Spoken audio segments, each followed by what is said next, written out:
Mesdames et messieurs, fidèles téléspectateurs de Lumière du Monde Télévision, bienvenue sur la chaîne qui vous apporte la vie chez vous. Après un long moment d'absence, nous sommes très heureux de vous retrouver en bonne santé parce que nous avons la foi que le Seigneur vous a préservé. Nous savons que nous vous avons énormément manqué.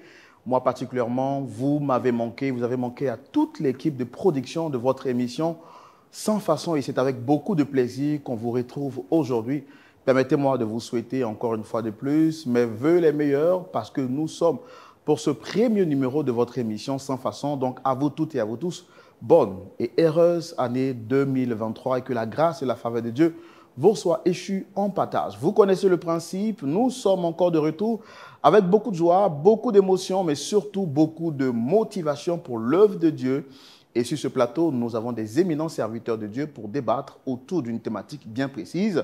La Bible au centre, nous échangeons autour de cette thématique. Et la thématique qui retient notre attention aujourd'hui est la suivante. Le coaching en développement personnel est-il biblique? Est-ce qu'il est biblique de parler de coaching en développement personnel? Est-ce que le développement personnel trouve ses origines dans la parole de Dieu, comme la Bible pouvait le dire, que ce livre de vie ne se loigne point de ta bouche?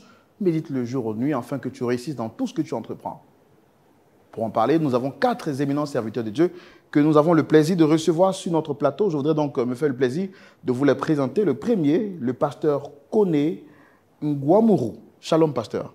Shalom, Roland. J'espère avoir bien prononcé votre nom. Oui, c'est ça, Kone Ngwamuru. Super. Alors, je rappelle que vous êtes de l'église Mission Chrétienne, le CEP. Le CEP, ouais. La mission, elle est située où? La mission, elle est située à Koumassi, non loin de la pharmacie Soleil, juste à l'arrêt de bus 32 et 92. En tout cas, c'est un grand plaisir pour nous de vous avoir. C'est avec vous que nous ouvrons ce premier numéro de la nouvelle saison de l'émission Sans Façon. Merci. Et comme le nom l'indique, l'objectif, c'est de débattre autour de la parole de Dieu, sans faux fuyant, sans façon. Donc, sentez-vous à l'aise pour dire ce que vous avez envie de dire, vous appuyant justement sur la parole de Dieu. Et je profite donc pour faire un grand coucou à tous les frères et à toutes les sœurs de la mission chrétienne, le CEP. Que Dieu vous bénisse abondamment. Amen. Le prophète Thierry Éric Kevin de l'église Réveil Impact est avec nous. Bonjour Roland. Shalom, prophète, vous allez bien? Je me porte très bien, vous. Ça va très bien. En tout cas, comme je le disais avant qu'on commence, je suis très heureux d'être sur le plateau avec des éminents serviteurs de Dieu, très bien habillés. Ça se voit que la gloire de Dieu est là. Amen.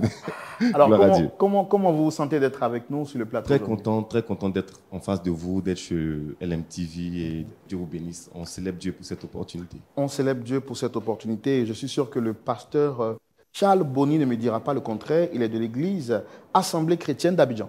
Shalom, shalom mon frère Roland. Shalom pasteur. Comment vous allez? Bénisse. Ça va très bien, merci par la grâce de Dieu. Nous voulons en toute l'éminence à notre Seigneur Jésus-Christ lui dire merci pour sa fidélité et l'opportunité qu'il nous donne aujourd'hui de pouvoir aussi échanger parce que c'est grâce à lui que nous sommes là ce soir. Merci. Voilà, c'est grâce à lui que nous sommes là ce soir et j'espère que l'église se porte bien. Par la grâce de Dieu, très bien. Donc nous saluons tous les frères et toutes les sœurs de votre assemblée. L'assemblée chrétienne d'Abidjan et notre 4e orateur se nomme le pasteur Claver Kokora de l'église La Cité évangélique de la foi.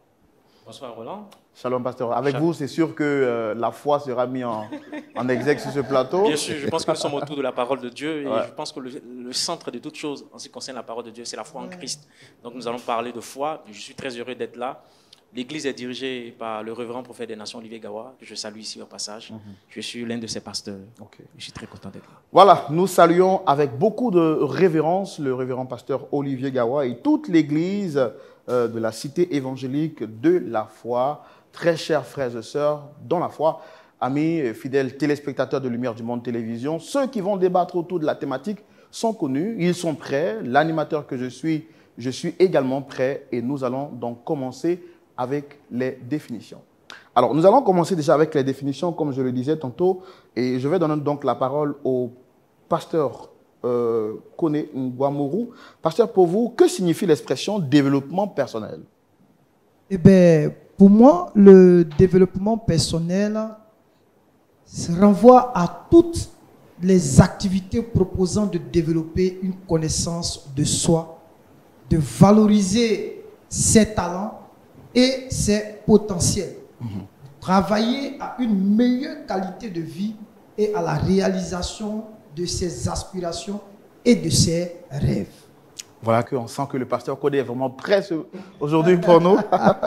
Pasteur Claver, est-ce que vous partagez cet avis de la définition de l'expression développement personnel?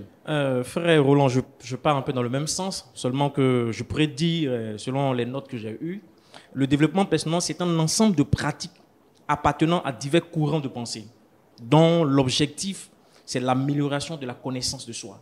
Donc, on met l'accent sur les valeurs intrinsèques d'une personne, sur sa connaissance personnelle, dans le but de permettre à cette personne de réaliser ses rêves, d'atteindre ses objectifs. Donc, on est plus centré sur les valeurs de la personne et on part de certains courants de pensée.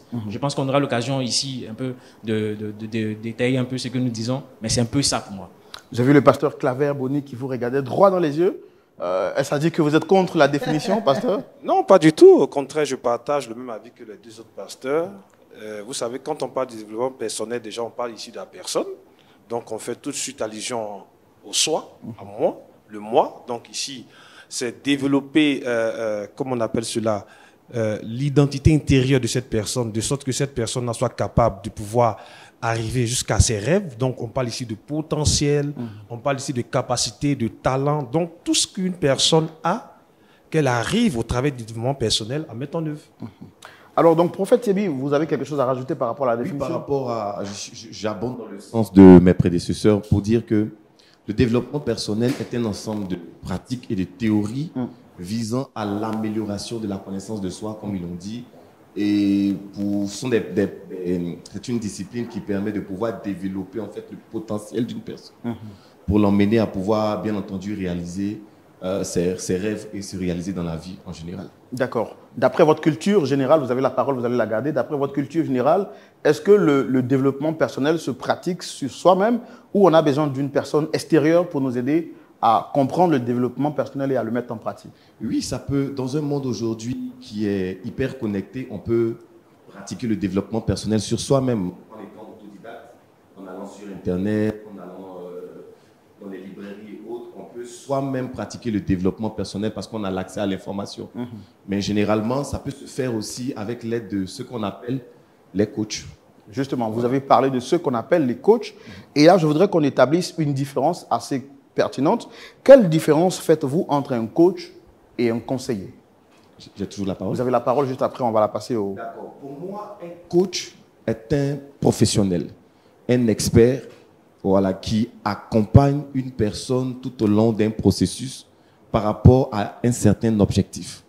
Donc, le coach est un expert, un professionnel, un accompagnateur, voilà, qui donne des conseils, ça et là, pour permettre à la personne d'atteindre certains objectifs. Un conseiller, par contre, peut ne pas toujours être, pour moi, un expert. Voilà, un conseiller peut être quelqu'un qui, dans le domaine séculier, qui de temps à autre peut donner des conseils pour permettre à la personne de se développer. Donc voilà un peu mon approche par rapport. D'accord, merci beaucoup pour votre élément de réponse. Pasteur Koné, est-ce que vous êtes de cet avis? Pour vous, est-ce qu'il y a une différence entre un coach et un conseiller? Effectivement, il y a une différence entre un coach et un conseiller. Mais il faut dire que ce sont deux prestations qui s'adressent toujours à la même personne. Et la différence réside dans le fait que chacun joue un rôle un peu différent. Quel est le rôle du coach? Quel est le rôle du conseiller? Bon, le rôle du coach, le coach, lui, tend à accompagner le coaché. Parce que quand on dit le coaché, c'est la personne qui a besoin d'un coach. Ok. Est-ce que tu comprends un peu?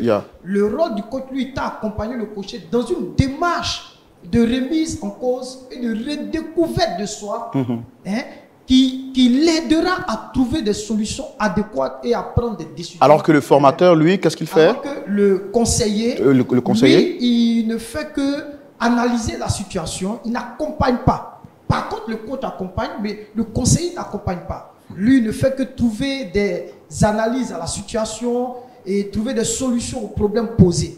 Voilà Pasteur Claver Boni, la différence. Établissez-vous une différence entre un coach et un conseiller? Déjà, même le mot coach, déjà, il faut le définir. Le mot coach, c'est un mot en anglais qui signifie entraîneur. Donc, vous comprenez que quand on parle d'entraîneur, cela signifie qu'il y a des personnes donc, qui sont certainement, je prends l'exemple par exemple du football. Et toutes les équipes de football ont un coach, donc un entraîneur. Donc, c'est l'entraîneur qui donne des consignes pour que nous soyons bien situés au fait. Donc voici un peu la définition de coach. Donc ce qui fait la différence entre un coach et un conseiller. Un conseiller, moi je pense bien qu'il y a une très grande différence. Pourquoi? Parce que le coach est quelqu'un qui vit tout le temps ou qui est tout, et là il faut prendre cette option de tout le temps. Pourquoi? Parce que c'est important de signifier que le coach, il est dans le quotidien de cette personne-là. Du coaché. Voilà, pour que cette personne puisse être performante, parce que en général, quand il y a un coach, c'est parce qu'on cherche une performance. Vous comprenez? Alors, le conseiller, c'est on peut dire qu'un conseiller, c'est quelqu'un qui vient juste à point nommé pour une situation bien précise. De manière périodique. Voilà, périodique, et puis allez, ça peut passer. Mais un coach, c'est quelqu'un qui doit demeurer avec vous jusqu'à ce que vous puissiez atteindre l'objectif que vous voulez atteindre. Voilà un peu. D'accord. Merci beaucoup, pasteur Charles Boni. Nous allons adresser la parole au pasteur Claver Kokora. Vous avez quelque chose à rajouter Alors, je voudrais juste appuyer sur le fait que le coach est un accompagnateur. C'est-à-dire qu'il va au-delà. Essayez de rapprocher le micro, s'il vous plaît. Le coach est un accompagnateur. Il va au-delà du conseil. Le conseiller, par contre, lui, il donne son avis sur une situation. Quitte à vous maintenant de l'appliquer ou de ne pas l'appliquer. C'est son point de vue, il est spécialiste dans le domaine. Il vous dit que pour cette situation, voilà comment vous devez agir. Par contre, le coach, lui, au-delà de l'avis du conseiller, si l'avis est favorable pour vous, le coach va vous aider à appliquer l'avis qui a été donné pour que vous puissiez réussir l'objectif que vous êtes fixé au départ. D'accord. Merci, pasteur Kokora. Vous avez la parole, vous allez toujours la garder. Alors, d'où le coaching tire son origine? Alors, selon les quelques richesses qu'on a pu faire, je pense que le coaching tire son origine un peu de Socrate. Bon, pour ceux qui ont fait la philosophie de Socrate, avec sa technique de l'accouchement des esprits. C'est-à-dire qu'il s'agissait de tirer un peu au travers des questionnements qu'on posait à l'individu, de tirer une solution déjà par les réponses qu'il donnait. Et par les réponses qu'il donnait, on arrivait à voir un peu les capacités de ce dernier-là, à surfer sur ces capacités-là pour que cette personne puisse, au-dedans de lui-même, trouver la force nécessaire pour affronter une situation bien précise. Et c'est après que, dans les années 50, les gens ont commencé à l'appliquer au monde du showbiz. On a commencé à avoir des coachs dans le monde sportif, travailler là-dessus. Dans les années 1980, les Anglais ont récupéré l'idée et ont commencé à travailler cela dans les entreprises. C'est ce que vous allez constater que dans les entreprises anglophones, il y aura par exemple des coachings dans le domaine financier, il y aura des coachings dans le domaine marketing, ainsi de suite. Donc l'idée est vraiment, elle est vieille. L'idée est vieille. C'est vrai que c'est aujourd'hui que nous en parlons, mais elle est très vieille. Les invités sont vraiment prêts. Je sais que vous êtes vraiment servis. Pasteur Thiebi, prophète Thiebi, autant pour moi. Pour vous, d'où le coaching tire son origine? Pour moi, le coaching est d'origine divine dans la généralité, si on veut dire. Parce que notre Dieu est notre coach. Le Saint-Esprit est un coach, on l'appelle le paraclet, qui signifie personne assignée à aider. Mais si on veut prendre le coaching dans le cas actuel dans notre civilisation, je peux dire que le coaching provient de la culture anglo-saxonne, plus précisément des États-Unis. Voilà. Dans le début des années 60, en pleine révolution industrielle, en pleine crise industrielle, les gens ont estimé qu'il fallait qu'ils aient la maîtrise de l'économie mondiale, qu'il fallait qu'ils aient la domination. Et voilà comment plusieurs théories, émanant bien entendu de plusieurs courants de pensée philosophiques, ont commencé à émerger et ça a engendré un certain nombre d'éléments qu'aujourd'hui on appelle coaching. Donc pour vous, le coaching, le coaching est divin, c'est une réponse de Dieu pour les hommes? Pour moi, le coaching est divin parce que en tant que chrétien, Dieu est notre coach. L'Esprit de Dieu dit, je serai avec vous tous les jours jusqu'à la fin. Donc l'Esprit de Dieu avec nous, nous conseille, nous dirige, nous aide. Donc, et comme nous sommes des petits dieux. Et comme nous sommes des petits dieux, nous, par exemple, nous, en tant que pasteurs, entre guillemets, au fait, ce n'est pas nous qui faisons comme ce que le monde fait, mais c'est le monde qui essaie de faire ce que nous faisons déjà depuis bien longtemps. Parce que dans nos églises, nous coachons des couples, nous coachons des jeunes élèves à travers la parole de Dieu, à travers les Saintes Écritures. Donc, pour moi, en fait, le coaching vient de Dieu. Voilà. Justement, vous dites que dans les églises, il y a du coaching qui se fait pour les élèves, pour les couples. Et qui parle de coaching, vous avez dit un coach, c'est quelqu'un qui s'est fait former, qui est un professionnel de l'accompagnement. Est-ce que vous avez quelques outils qui sont utilisés dans le coaching en développement personnel pour aider une personne à quitter d'un point A à un point B? Déjà, dans le développement personnel, le premier outil utilisé, je peux dire, c'est l'art oratoire. La capacité de persuasion, parce que pour que quelqu'un puisse être coaché, il faut qu'il puisse percevoir ce que le coach dit. Donc, le coach a besoin d'avoir une certaine capacité de pouvoir convaincre l'interlocuteur, convaincre la personne, agir sur, bien entendu, son mental, si je peux m'exprimer ici, pour que cette personne-là puisse effectivement libérer le potentiel qui était enfoui en lui. Pasteur, est-ce que vous êtes d'accord avec cet avis? Quels sont les outils utilisés dans le coaching en développement personnel? Alors, déjà, ce que je peux dire par rapport à ce que le prophète vient de dire tout à l'heure, vous savez, en matière de coaching, le coaching est très subtil. Très subtil parce que quand on veut parler, par exemple, de l'origine du coaching, il faudrait qu'on sache déjà que c'est anglophone. Alors, aujourd'hui, il y a une telle mouvance de coach sur les réseaux sociaux, même dans certaines assemblées aujourd'hui. Et pour certaines personnes qui ont fait des pays anglophones, ils vont bien voir que ça n'a rien à voir avec ce que nous voyons ou avec l'origine du coaching en tant que tel. Pourquoi? Parce que si vous avez déjà fait des pays anglophones, que vous avez déjà croisé des coachs, ils sont plus des personnes qui aident l'entreprise. Et l'Église n'est pas une entreprise. L'Église est une entité spirituelle. Vous voyez, donc déjà là, il y a un problème là, vous comprenez? Et donc aujourd'hui, on ne peut pas dire que dans l'Église, il est permis, je pousse un peu le pied loin, que le coaching fasse son entrée. Parce que si on le fait, c'est comme si on soustrait donc la personne du Saint-Esprit. D'accord, justement, parce que vous n'êtes pas d'accord avec le fait que le coaching en développement personnel fasse son entrée dans l'Église. Pas du tout. Mais quels sont les outils que le coaching en développement personnel utilise, que vous voyez comme étant un danger justement pour l'Église? Alors, le premier danger, c'est l'oratoire. Vous voyez, des personnes comme Pierre et Jean étaient des personnes sans instruction, mais qui ont réussi à bouleverser la Samarie. Parce que c'est des personnes qui, si vous prenez même la Bible que vous voyez aujourd'hui, vous voyez que des personnes qui étaient habilitables pour écrire toute la Bible, c'était des apôtres de Jésus. Mais malheureusement, c'est pas malheureusement, bien heureusement que Dieu a suscité Paul, qui a écrit un tiers du Nouveau Testament.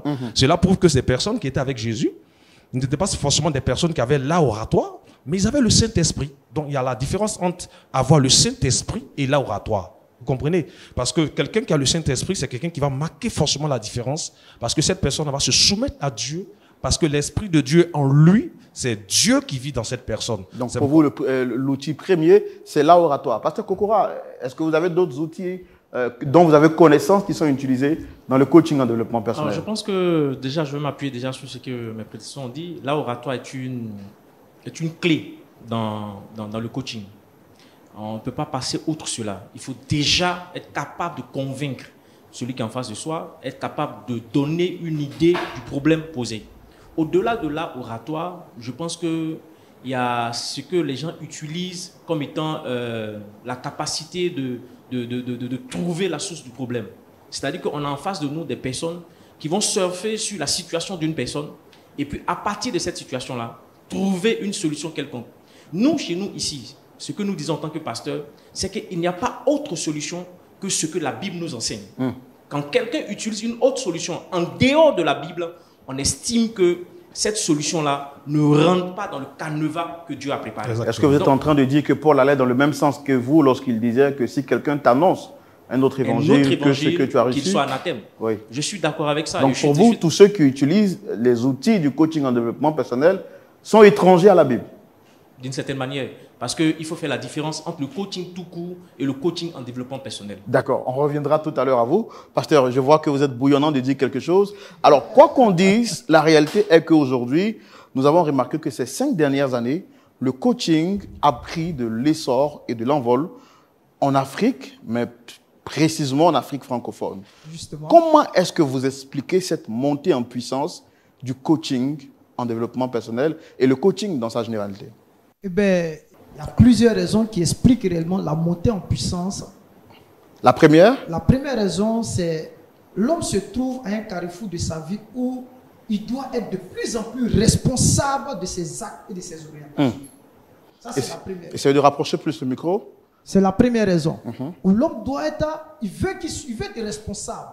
Je veux être responsable de ma vie, je veux conduire ma propre vie, je veux diriger ma propre destinée, je ne veux plus que quelqu'un se mêle de ma vie. Ça, c'est une des raisons. La seconde? La deuxième raison, c'est que nous nous trouvons aujourd'hui dans un monde de plus en plus individualiste.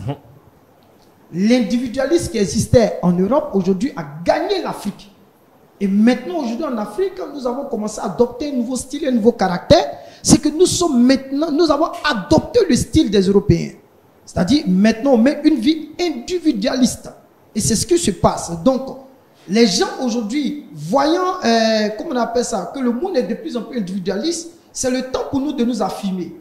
Face à des difficultés, face à certains défis, Joe, il faut que j'essaie de m'affirmer de tout. Parce que le coaching lui-même est fondé sur l'estime de soi. D'accord. La confiance de soi et l'affirmation de soi. Pasteur Charles Bon, comment est-ce que vous expliquez la montée en puissance du coaching en développement personnel en Afrique, plus singulièrement? Ok, moi je le dirais que c'est dû certainement à la croissance aussi.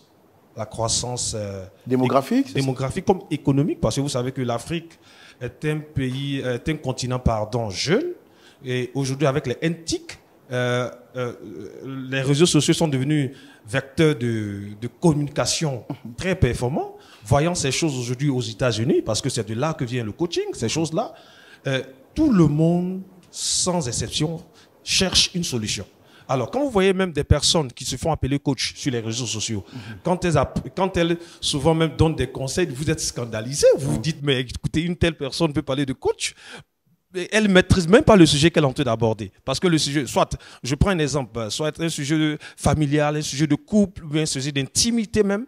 Mais écoutez, moi je dis qu'aujourd'hui, ce qui fait qu'aujourd'hui le coaching est en train de prendre de l'ampleur même en Afrique, c'est déjà le fait qu'il y a la croissance et que les Africains sont en train de vouloir aussi aller d'un point A à un point B. Donc, ce qui fait qu'aujourd'hui, et vous savez, comment on appelle cela, avec ce que nous voyons aujourd'hui, la croissance, avec l'intelligence artificielle. Il y a la croissance du développement, du coaching en développement personnel en Afrique. Bien sûr. Alors, certaines personnes ne savent pas pourquoi aujourd'hui, il y a le coaching. Cela va du fait que, dans les années 60, il y a une crise économique dans certains pays anglophones. Moi, je fais un pays anglophone. Et quand vous allez là-bas, quand on vous rend compte ce qui s'est passé, le problème était que on pensait que le problème venait des ressources humaines. Donc, qu'est-ce qu'il fallait faire? Il fallait donc opter pour une formation personnelle, donc un suivi personnel pour les directeurs de tout ce qui était filiale bancaire, de sorte qu'ils puissent être performants. Donc, voilà pourquoi, au fait, même, on a mis en place, ils ont mis en place ces personnes-là, le coaching. Le coaching. Et justement, aujourd'hui, l'Afrique ayant copié, exactement, il y a une montée en puissance parce qu'on se dit que cela pourrait aider au développement de l'Afrique. Pasteur Kokora, vous êtes d'avis avec cela? Oui, je suis d'avis avec cela parce que la façon dont nous voyons les choses ici en Afrique, il est clair que si on ne définit pas clairement ce que c'est que le développement personnel, si on ne dit pas quelles sont ses limites, on va se retrouver avec vraiment une civilisation, bien une éducation qui va pencher directement vers le copier-coller. Bien sûr. Et aujourd'hui, avec l'avènement des réseaux sociaux, tout le monde a accès à l'information. On ne trie plus les informations, on prend les informations telles qu'elles arrivent. Et c'est notre rôle en tant que serviteur de Dieu de mettre l'accent là-dessus et d'orienter le peuple sur ce qu'il faut prendre ou ce qu'il ne faut pas prendre. D'accord. Merci beaucoup, Pasteur Kokora. Prophète Thierry, vous nous aviez dit tantôt, tout à l'heure, que le coaching est divin. Comment expliquer la montée en puissance du coaching en développement personnel en Afrique? Est-ce que pour vous, c'est Dieu qui est en train d'assoiffer l'Afrique afin de tendre vers le développement personnel qui serait la voie ultime de sortir vers la pauvreté? En fait, d'entrée de jeu, je voudrais dire quelque chose. C'est que le coaching est un concept neutre. Il faut qu'on soit clair là-dessus. Neutre, mais inspiré de Dieu. Je viens. Ok, allez-y. Le coaching est un concept neutre. C'est comme un peu la spiritualité, le mot spiritualité. Il y a la spiritualité chrétienne, il peut y avoir la spiritualité d'autres sortes. Voilà. C'est comme le couteau, par exemple. C'est comme le couteau, par exemple. On peut utiliser pour faire la cuisine et d'autres les microbes peuvent utiliser pour faire autre chose. Donc, il faut essayer de situer les choses et ne pas directement, de façon systématique, balayer tout du revers de la main. Le coaching... En tout cas, pour ceux qui n'auraient pas compris, les microbes, c'est une expression utilisée en Côte d'Ivoire qui fait allusion aux personnes en conflit avec la loi ou des personnes un peu avec un caractère un peu très délinquant. Effectivement. Donc, le coaching en soi n'est pas mauvais. Voilà. Nous, en tant que pasteurs, écoutez, le monde n'a pas de problème avec le coaching. On est clair là-dessus. D'accord. Nous, ce qu'on veut savoir, c'est comment vous expliquez cette montée en puissance en Afrique. Je finis. D'accord. Donc, nous, en tant que pasteurs, on est là pour éclairer la lanterne des gens, pour leur dire comment est-ce qu'ils doivent utiliser ce genre de choses. Pourquoi aujourd'hui le coaching connaît une émergence au niveau de l'Afrique? Mais écoutez, l'Afrique est un continent qui a accusé énormément de retard. Et ce retard est accusé essentiellement à cause de la mentalité. C'est à cause de la mentalité africaine que nous sommes en retard sur les Occidentaux et les Asiatiques, par exemple. Donc, le développement personnel et le coaching a en lui-même des outils qui permettent aux uns et aux autres de mentalement et intellectuellement essayer de se développer. Et je ne pense pas que Dieu soit contre.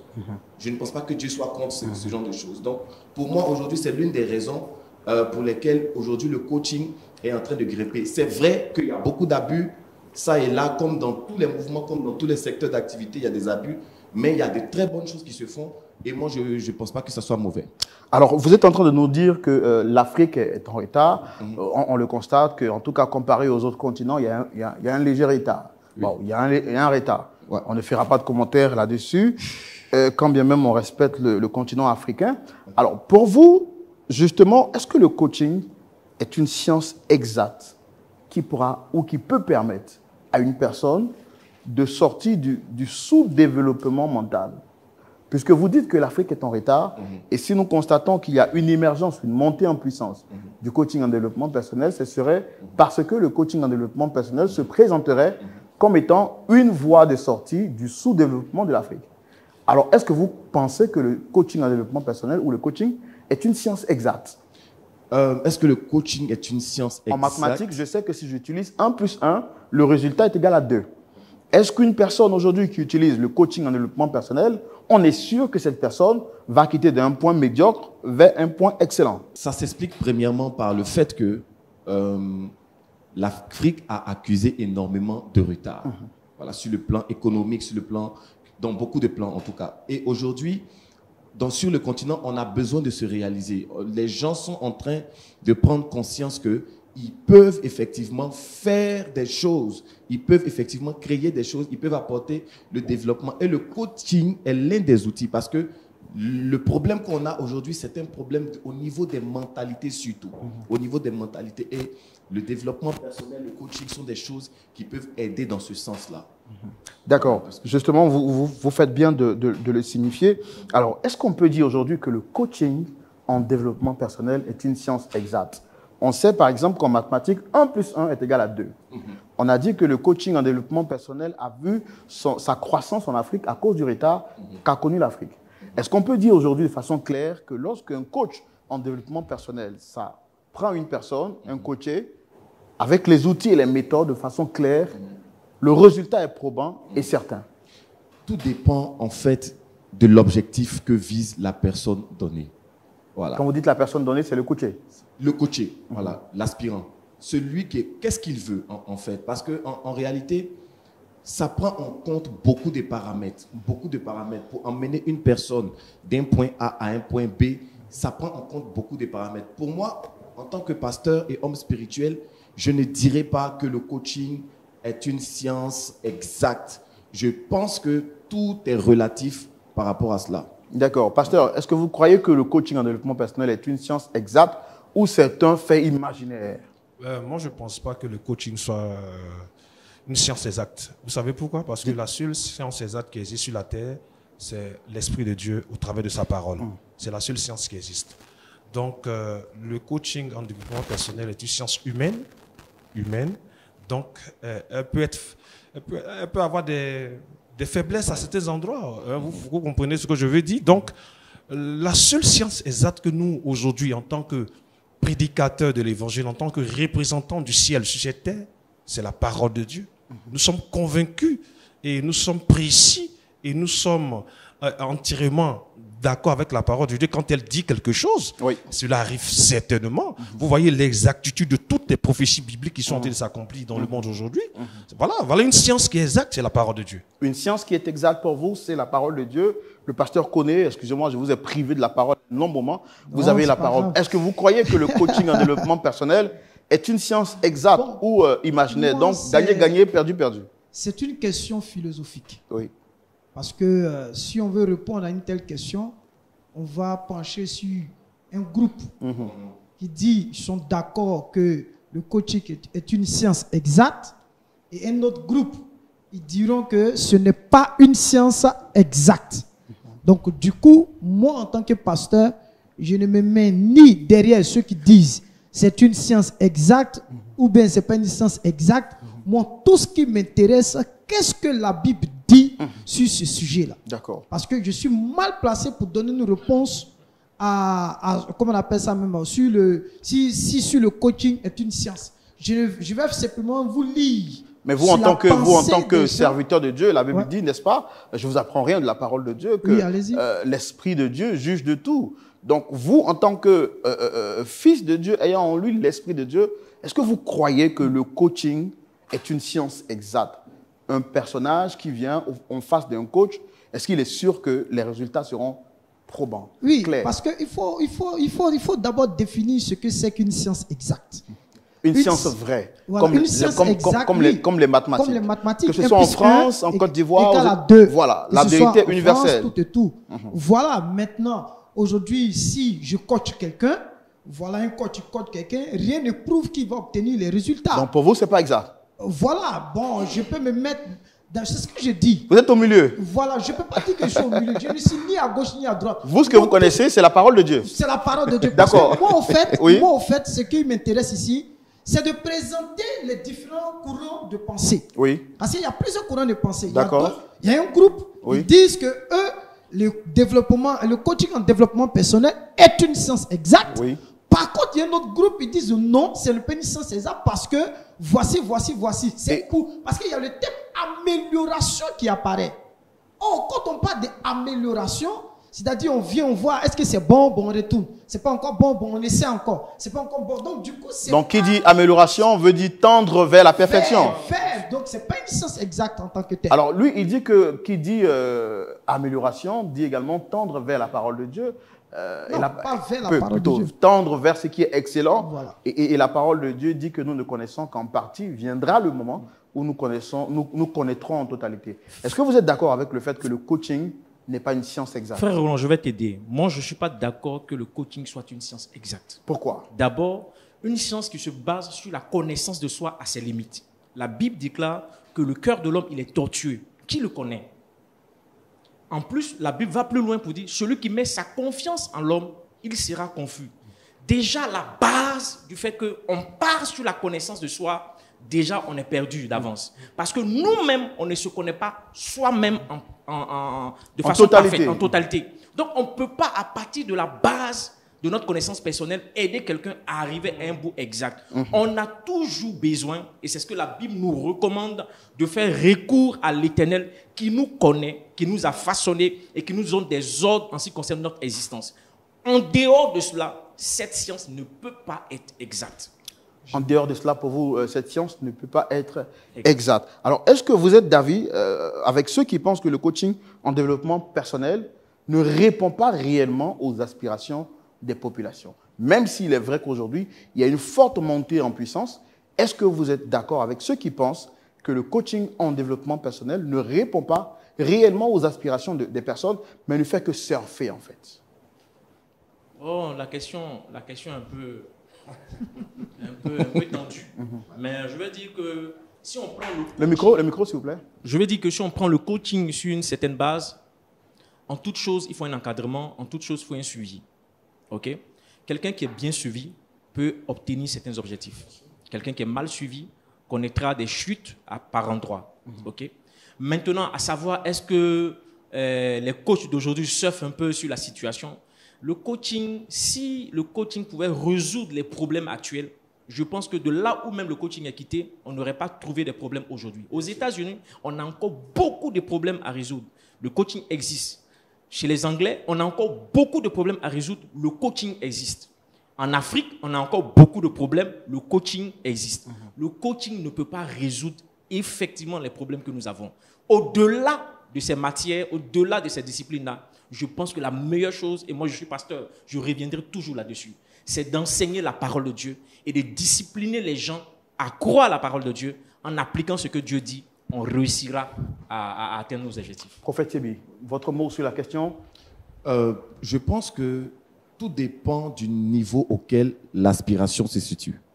C'est pourquoi, comme je le disais, nous sommes là pour apporter des solutions par Jésus-Christ, voilà, aux uns aux autres. Donc, tout dépend en fait du niveau d'aspiration. Là où se situent les aspirations, ça dépend, voilà. Voilà, je vais revenir avec le pasteur Koné, même si je connais votre position. Vous êtes pur de la Bible, et pour vous, c'est la Bible, et rien que la Bible. Ouais. Mais avec votre regard d'observateur, au regard de ce que vous voyez, est-ce que vous pensez que le coaching répond réellement aux aspirations des populations? Ben, il faut comprendre que le coaching ne peut jamais répondre aux aspirations des populations. Parce que le coaching est fondé sur l'estime de soi. Je vous prends un exemple. Je vois un géant qui sommeille en toi. Je vois, tu es un champignon. Ce sont des thèmes souvent qu'on a pour habitude d'entendre. Tu es un lion, un leader. Tu es un lion, tu es un géant, tu es un conquérant. L'apôtre Paul a dit, ce qui est bon n'habite pas en moi. Donc, le coaching est fondé sur l'estime de soi, la confiance de soi et sur la personnalité de l'homme. Le coaching est venu pour célébrer l'homme. Or, quand Jésus-Christ est venu mourir à la croix, il est venu pour mettre fin à tout ce qui est existence adamique. Qu'est-ce que vous dites alors quand Dieu, en Juge chapitre 6, rencontre Gédéon et il lui dit « vaillant héros ». C'est Dieu qui parle. Dieu dit à Gédéon « vaillant héros ». Est-ce que ce n'est pas la même chose? Non. Oui, ne confondons pas les choses. Ce n'est pas là le coaching que Dieu est en train de faire. C'est Dieu qui a pris... Gédéon, n'oublie pas que c'était le peuple de Dieu. C'était le peuple de Dieu et Dieu marchait avec ce peuple. C'est vrai qu'à un certain moment, le peuple s'est détourné de Dieu et ils sont tombés dans le péché. Et quand Dieu vient pour restaurer le peuple, c'était dans le seul but de les amener à la repentance, afin que ceux-ci se réveillent maintenant pour pouvoir marcher dans les voies du Seigneur. Est-ce que tu vois un peu? Bien sûr. Donc, lorsque nous parlons de notre sujet tel que le coaching n'a rien à voir avec la Bible, avec la parole de Dieu. Donc, pour vous, ça ne peut pas répondre aux aspirations des peuples? Ça ne peut pas. Malgré que ça répond aux aspirations du peuple, le peuple a toujours besoin du Seigneur. Je prends un exemple. On va dans les entreprises, on essaie de célébrer les gens, les encourager, les fortifier. Le coaching marche, voilà, on a du succès avec eux. C'est excellent, c'est bon. Mais ces personnes, malgré toutes ces choses-là, ça n'a pas apporté de solution réellement à la vie de l'homme. Pour vous, ces personnes restent toujours limitées? Le coaching est limité.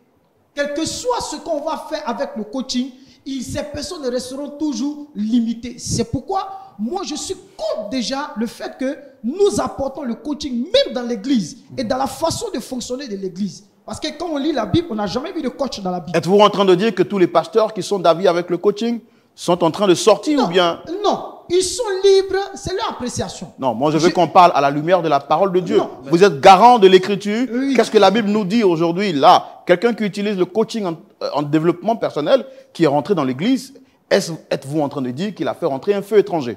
Pour moi, c'est un feu étranger l'a fait rentrer. D'accord. Pasteur, votre avis avant de revenir au... Alors, oui. Ce que j'aimerais dire, le coaching n'a pas pour vocation à se substituer à l'évangile. D'accord. Quelle est sa vocation alors? Le coaching est là simplement pour permettre aux gens de pouvoir se déployer, être beaucoup plus performants dans les choses qu'ils font. Est-ce qu'en le faisant, cela répond aux aspirations des peuples? Quelqu'un, par exemple, qui a faim, et vous lui donnez à manger juste de 7h à 8h, mais il y a encore de 9h jusqu'à minuit. Ce que lui dit, c'est que le coaching donne à manger juste pour un temps, et puis après, c'est inefficace. Mais bien entendu, mais écoutez, le coaching n'est pas l'évangile. Il y a l'évangile et il y a le coaching, et les deux ne se combattent pas forcément. Pourquoi on veut forcément mettre ça en contradiction? Moi, je dis non. L'évangile est l'évangile, le coaching est le coaching. Quelqu'un qui a faim, on lui donne à manger, il mange. Quelqu'un qui veut prier, il prie.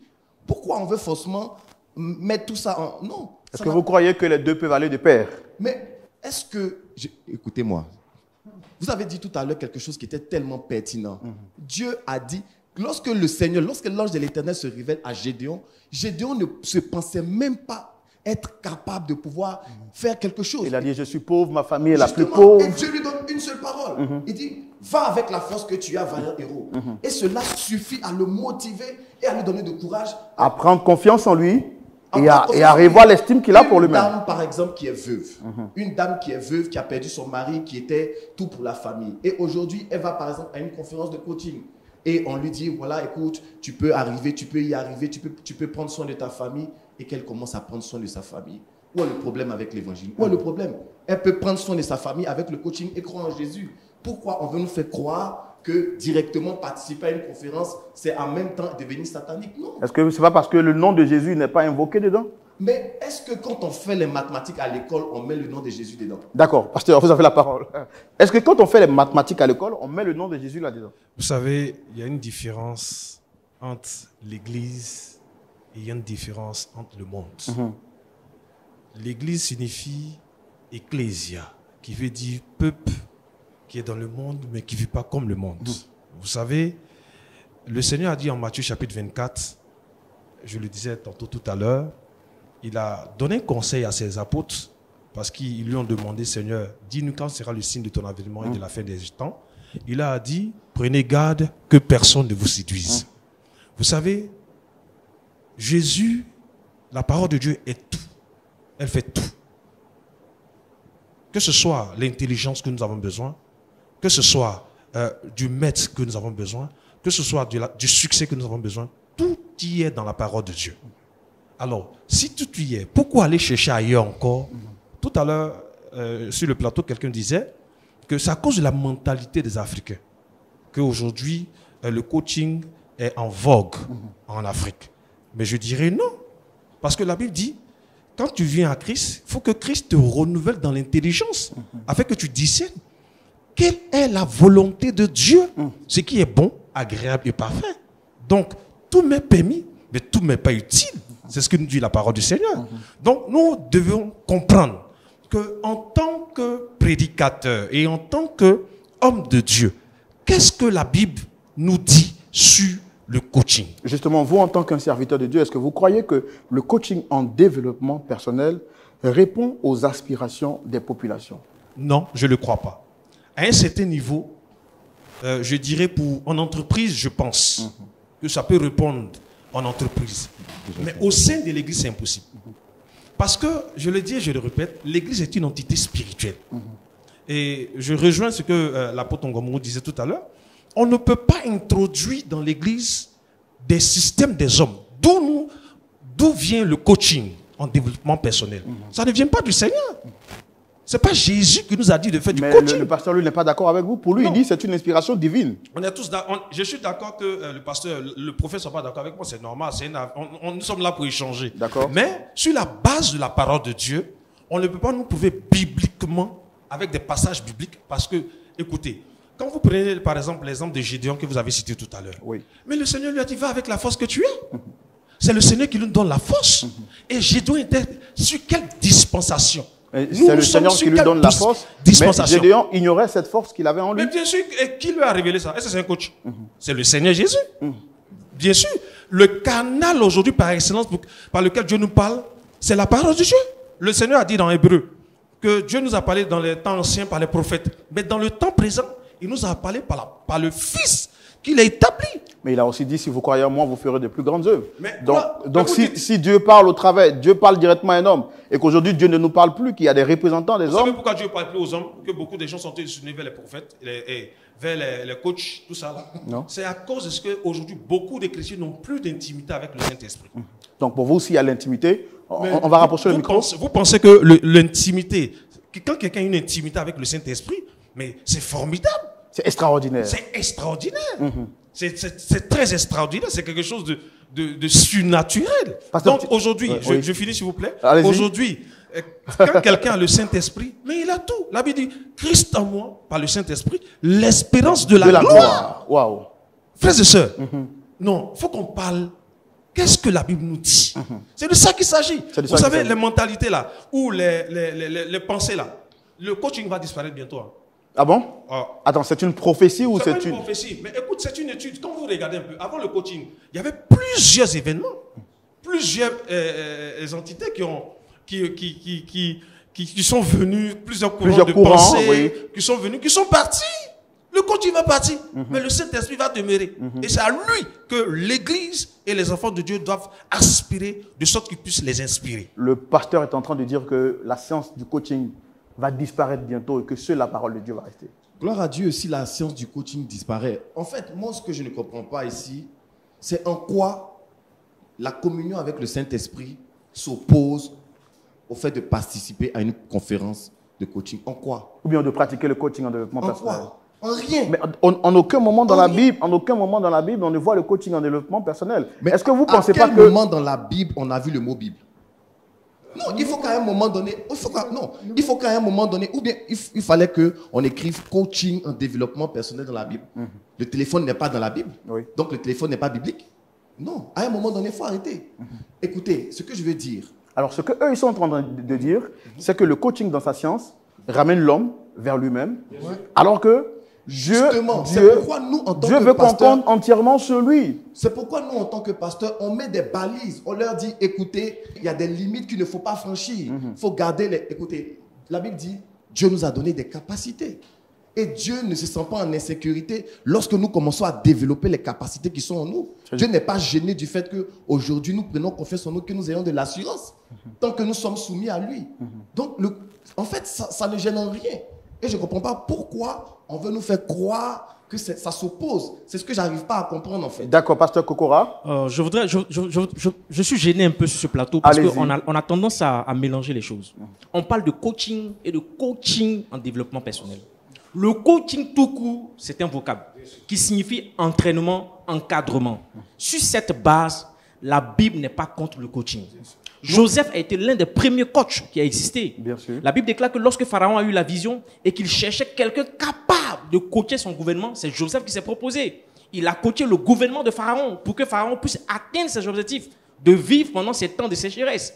Après Joseph, on a vu Jéthro qui a donné des conseils à Moïse. Donc, vu sur ce temps-là, c'est pas mauvais. Nous ne parlons pas de coaching, nous parlons de coaching en en développement personnel. Voilà C'est pourquoi vrai qu'il arrive par moments qu'on Voilà. paraphrase, mais l'objectif c'est de savoir est-ce que le coaching en développement personnel, bien entendu, peut aider et aide réellement les populations. Monsieur Roland, si vous permettez, D'accord, on va rapidement. Je souhaite que Allez-y. nos frères nous expliquent en quoi c'est diabolique. J'aimerais vraiment comprendre. Pasteur Kokora, est-ce que vous pouvez répondre à la question? Voilà, en quoi c'est... En quoi est-ce que le coaching en développement personnel est mauvais pour le chrétien? Le coaching en développement personnel, comme on l'a dit ceci, est basé sur certains courants de pensée. Des courants de pensée qui n'ont rien à voir avec la Bible. Vu sur ce temps-là, le coaching en lui-même qui ramène à l'homme, aux valeurs de l'homme, qui est hors de Christ, ne peut pas nous aider à évoluer. Du moment où les pensées humaines ont des limites, ça, par contre, on ne peut pas s'asseoir dessus. On ne peut pas être d'accord. Parce que nous disons que la seule pensée qui soit exacte, capable de nous aider à aller plus loin, c'est la pensée de Christ. Donc le coaching en développement personnel pour vous est à réfuter. À réfuter. Alors ce que lui dit, c'est que dans la Bible ou ailleurs, les mathématiques sont utilisées. Ouais. Par contre, vous ne trouvez pas forcément la matière de mathématiques ou d'histoire géo dans votre livre. Mais pourquoi est-ce que vous ne réfutez pas ça aussi? À entendre beaucoup de personnes sur ce plateau, c'est comme si on ne doit que lire la Bible du 1er janvier au 31 décembre. Non, c'est la parole. Non, c'est la... Écoutez-moi, Dieu est le créateur de toutes choses. Dieu est la source de tout. Je suis d'accord que dans le développement personnel, il y a sûrement certaines subtilités sataniques, un peu comme dans le mouvement des féministes au niveau des femmes.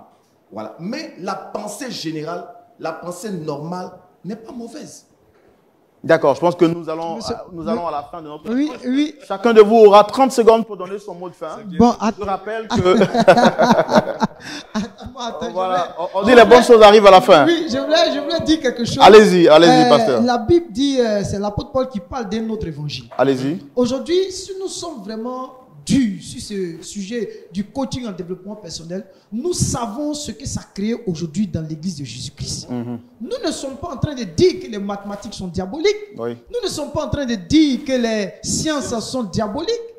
Nous ne sommes pas en train de dire que ça c'est diabolique. Mais ce que nous sommes en train de dire ici, c'est quoi? C'est qu'aujourd'hui, l'évangile a perdu de sa valeur parce qu'il y a eu des gens qui ont introduit dans l'église un autre message. Et pour vous, ça c'est grave. Et c'est gravissime. Gravissime. Amen, amen. Donc, Tellement le sujet est grave, le pasteur ne trouve vraiment pas les mots. oui, Voilà. parce que ce qu'ils ont introduit, c'est un autre évangile. D'accord. Un autre message qu'on peut appeler au lieu de développement. On a vu, dis avec nous, je te prends un exemple. Yeah. Répète avec moi, Oui. tu es un géant. Tu répètes, tu es un géant. Je suis un géant. Je suis un temps. Tout ça, c'est quoi ça là? C'est des conneries. C'est des conneries qui ne viennent même pas. Dis-moi, parce que l'apôtre Paul a dit, Oui. si je vis, ce n'est plus moi. C'est Christ qui vit en C'est moi. Christ. Donc le coaching en développement personnel est fondé sur l'estime de soi. Alors que nous, en tant que chrétiens, on ne s'appuie plus sur nous. C'est ce que le pasteur Kokora a dit. D'accord. Il dit, nous mettons notre confiance au Seigneur. Nous faisons tout sur le Seigneur parce que ce qui est en l'homme, il n'y a rien de bon. S'il y avait quelque chose de bon en nous, on allait le mourir à la croix pour nous sauver nous-mêmes. D'accord, pasteur, en 30 secondes, votre mot de fin. Non, c'est de dire merci au Seigneur pour vraiment cette plateforme qu'il permet. C'est très enrichissant par la grâce de Dieu. Vous savez, j'aime la parole de Dieu. Et ce que je veux dire à tous nos téléspectateurs qui nous écoutent, c'est que parmi nous, il y a des hommes d'affaires. Parmi nous, il y a des hommes d'affaires. Moi, j'ai participé à des séances sur pas le développement personnel, mais sur le coaching en entreprise. C'est pas péché. Vous comprenez? D'accord. Alors, déjà, c'est ce que je disais tout à l'heure. Déjà, il faut définir l'église. C'est quoi l'église? Et quelle est la composition de l'église? D'accord. Vous comprenez? Notre bien-aimé disait tout à l'heure, est-ce que ajouter le développement personnel, le coaching en développement personnel à l'église est un problème? Oui, c'est un gros problème. C'est un grave problème. Pasteur Kokora, votre mot en 30 secondes, votre mot de fin, pardon. Mon mot de fin, c'est que le peuple de Dieu doit faire la différence entre le coaching tout court et le coaching en développement personnel. Il existe dans plusieurs disciplines des coachs. Le coach sportif n'est pas un coach en développement personnel. Voilà. Donc, il peut exister des coachs que nous avons en entreprise, dans nos sociétés, pour nous booster, pour nous aider à avancer. Mais quand il s'agit d'apporter un coach en développement personnel, en ce moment-là, nous prenons la place du Saint-Esprit, qui est, lui, l'enseignant parfait, l'encadreur par excellence de notre personne. Mais le Saint-Esprit, en prenant, pour vous, c'est très grave de prendre la place du Saint-Esprit. C'est très grave. Mais n'est-ce pas lui qui a dit, par le canal de Jésus, allez par tout le monde et faites de toutes les nations des disciples? Est-ce qu'en allant, on ne prend pas la place aussi du Saint-Esprit?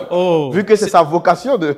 c'est le Saint-Esprit qui nous envoie. Une question à laquelle... Et donc, le Saint-Esprit n'envoie pas les coachs. C'est le Saint-Esprit qui nous envoie, nous les serviteurs de Dieu. Et c'est le Saint-Esprit qui nous utilise. Votre mot de fin en 30 Moi, secondes. je suis très heureux. Le pasteur dit que le Saint-Esprit ne vous envoie pas, vous, en tant que coach. qui vous envoie alors?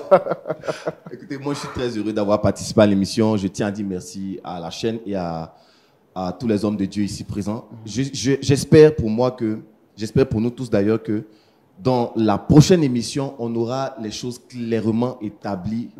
Comme ça, on sait le canevas et on pourra s'exprimer. Mais ce que j'aimerais dire pour terminer, c'est que il ne faut pas, en toute chose, balayer tout du revers de la main. Lorsque le plat est sur la table, il y a des choses qui peuvent être dangereuses pour la consommation. Il y a des choses aussi qui peuvent être bonnes pour la consommation. En toute chose, retenez ce qui est bon. En toute chose, l'excès nuit, je pense que c'est le mot de fin du prophète Thierry. Mesdames et messieurs, Roland Sambo, votre serviteur, j'ai été très heureux de vous entretenir tout au long de ces quelques minutes que nous avons passées ensemble. Nous avons eu le privilège d'ouvrir ce premier numéro de votre émission Sans Façon. Et vous l'avez remarqué, notre débat était autour de la parole de Dieu et nous avons échangé sans façon. Très heureux également de savoir que vous êtes restés jusqu'à la fin. Que Dieu vous bénisse abondamment. Vous voyez donc, le constat il est clair. Le sujet mérite encore un autre numéro. On se donnera rendez-vous le samedi prochain à la même date, plutôt à la même heure, avec les mêmes hommes de Dieu. Je rappelle que nos invités étaient le pasteur Koné Ngouamourou, si je ne me trompe pas, de l'église Mission Chrétienne, le CEP, et également le prophète Thierry Éric Quevin de l'église Réveil Impact, et puis le pasteur Charles Bonny de l'Assemblée chrétienne d'Abidjan, et le pasteur Claver Kokora de l'église La Cité évangélique de la foi. étaient nos invités du jour. Roland Sambo était toujours au contrôle. L'équipe technique, nous vous disons merci de votre accompagnement. À vous également, que Dieu vous bénisse. On se retrouvera la semaine prochaine. D'ici là, prenez soin de vous. Vos commentaires en bas de page, pour ceux qui regardent l'émission sur YouTube ou sur Facebook, nous feront énormément de bien. Si vous avez des questions, appelez et puis on se fera le plaisir de vous répondre. D'ici là, que Dieu vous garde. Shalom à vous et que la paix du Christ soit avec vous. Au revoir.